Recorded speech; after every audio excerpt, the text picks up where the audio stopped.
Yan, uwi na sila mother at mabigat na yung yung kariton ay yung sidecar. Punong-puno na ng Kaya niyo yan? Oh. Sige, ingat kayo na itay ha. Sige po, salamat. Sige.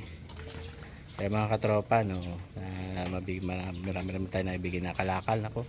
Kaya lang naalala ko mabigat magtulak. Kung wala ako lakad samahan ko sana. Buhay namin. Oo. Hindi ako sinasabing katulad ng ibang pana. Como may mga pera yung mga Kamag-anak. kapatid. May kaya mga kapatid nyo? Hindi ko. May kaya? May kaya yung mga Kapatid nyo? Oo. O yun pala bakit ayaw nyo Ayaw ko. ma-pride din si tatay Hindi Madam? talagang kami, tama lang buhay namin. Kung sila ang hihingi, Oo. okay lang ako. Ay, yung kapatid nga niya kontraktor sa May maiigi pala yung mga kapatid nyo, yung May kapatid mga niya, kontraktor sa yung manggagawa ng bahay. Oo. Construction. Sabi niya, milyon yung kinikita niya, pero ni 5 sen hindi kami Hindi ka nahingi. Pag kasi naubusan, Oh. alam niya yung pintuan ko.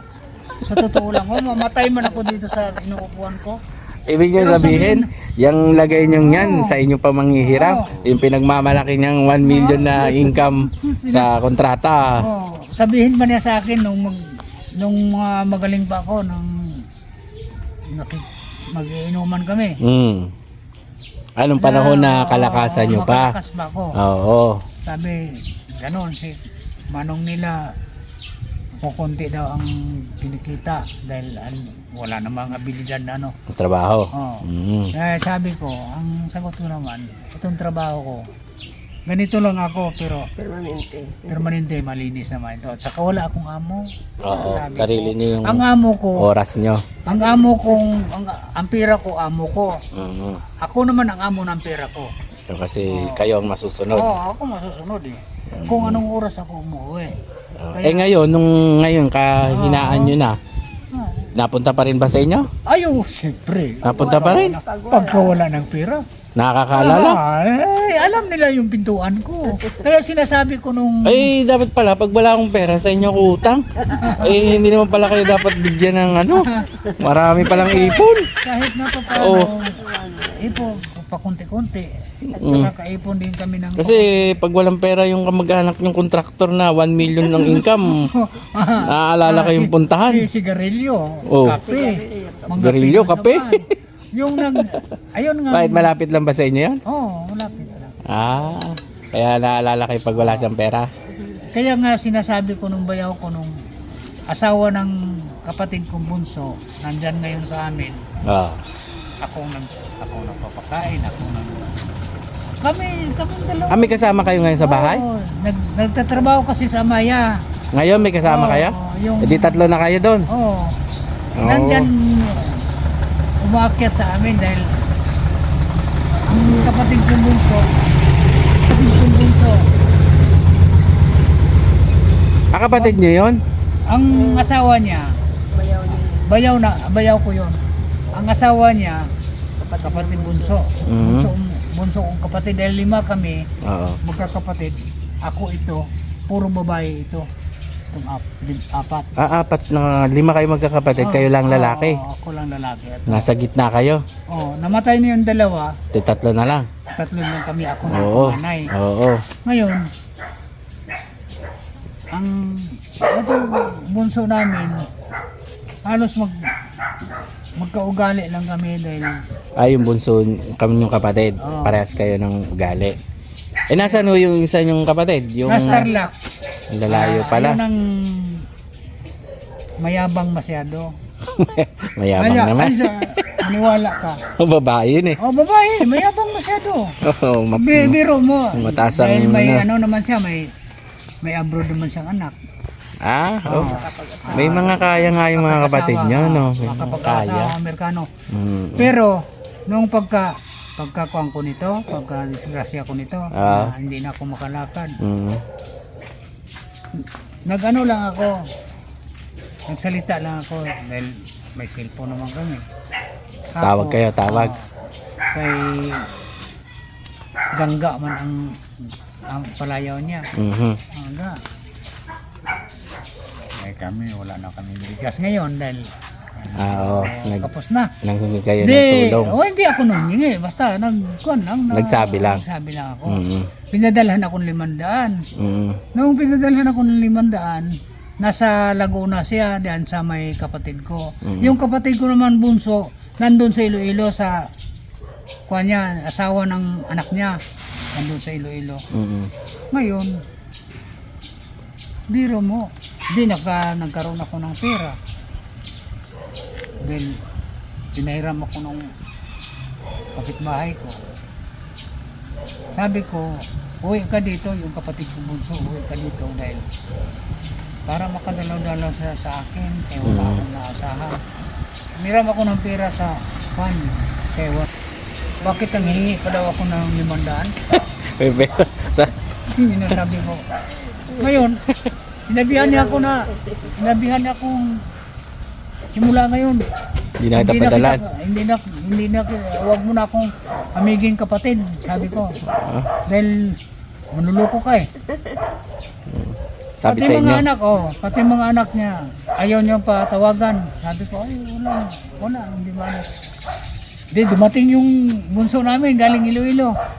Alam mo, away sila dalawa. Dahil yung bunso namin, nagalit sa kanya dahil pinagtanggol kayo. Bakit daw ganyan? Magpadala-dala lang ng mahalagang 500. Tapos makuan kagad, sabihin kagad na kung ano-anong sinasabi. Anong sinasabi? Maraming sinasabi. Galit. Hanggang ngayon, nahiya na siyang umano dahil sabi ko sa kapatid kong bunso, ako dahil.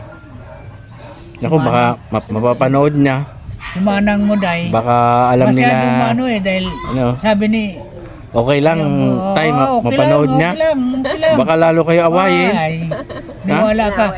Ngayon, imbis na magkabati kayo sabi naman ni bunso namin, hayaan mo na yun si Manang Loy. Dahil yun si Manang, mayabang yun eh. Kahit marinig niya. Mapanood niya nga ito tayo. Mayabang yun eh. Mapanood na na ang tayo. pira daw ng anak niya, ang pira daw ng anak niya, hindi na tinatanggap sa bangko dahil sobra na ang dami. Hindi ako nag-ano. Sobrang dami na ng pera, ayaw na tanggapin. Pero yung bunso namin, sabi ko, pagka nagpadala, sabihin mo marami palang pera ng kapatid niyo eh. Ang kapatid kong, yung bunso namin, may abroad din yun.